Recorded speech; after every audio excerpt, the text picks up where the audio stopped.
প্রধানমন্ত্রীর সিলেট সফরের আরো খবর জানাতে এই মুহূর্তে সেখান থেকে সরাসরি যুক্ত হচ্ছে সহকর্মী খালেদ আহমেদ। খালেদ, প্রধানমন্ত্রীর আগমন ঘিরে সিলেটে কেমন প্রস্তুতি নেওয়া হয়েছে, কি কি কর্মসূচি থাকছে আজকের দিনটি ঘিরে, জানাবেন বিস্তারিত। নাবিলা, দেখুন, প্রস্তুতির কথা যদি বলি তাহলে সম্পূর্ণরূপে প্রস্তুত ছিলেন প্রধানমন্ত্রীকে বরণ করতে।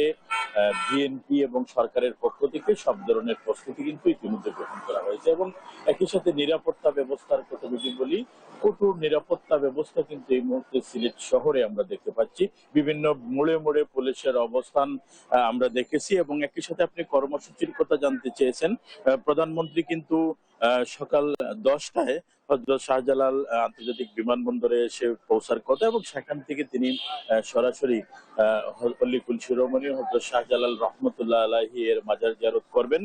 মাজার জিয়ারত করে প্রধানমন্ত্রী কিন্তু সিলেটের সুরমা নদীর চাঁদনী ঘাটে একটি প্রকল্পের উদ্বোধন করবেন এবং সেই প্রকল্পের উদ্বোধন শেষেই কিন্তু প্রধানমন্ত্রী সিলেট সিটি কর্পোরেশন আয়োজিত একটি সুধী সমাবেশ রয়েছে, সেই সমাবেশে অংশ নেবেন এবং সেখান থেকে তিনি সরাসরি চলে যাবেন শহরতলির মাসুকগঞ্জ বাজারে। সেখানে বাঁশিয়া নদীতে খাল খনন কর্মসূচি যেটি রয়েছে সেখানে তিনি অংশ নেবেন এবং সেই কর্মসূচিতে অংশ নেওয়ার পর তিনি নতুন করে স্পোর্টসের উদ্বোধন করবেন। সারা দেশে একযুগে কিন্তু সিলেট জেলা স্টেডিয়াম থেকে এই কর্মসূচির উদ্বোধন করবেন প্রধানমন্ত্রী এবং সেটি শেষ করে তিনি জেলা শিল্পকলা একাডেমিতে স্থানীয় বিএনপি আয়োজিত একটি মত বিনিময় সভায় অংশ নেবেন। সেখানে বিএনপির জেলা, মহানগর এবং কেন্দ্রের নেতৃবৃন্দ অংশগ্রহণ করবেন এবং এরপরেই কিন্তু সন্ধ্যা 7টার দিকে প্রধানমন্ত্রীর সিলেট ত্যাগ করার কথা রয়েছে।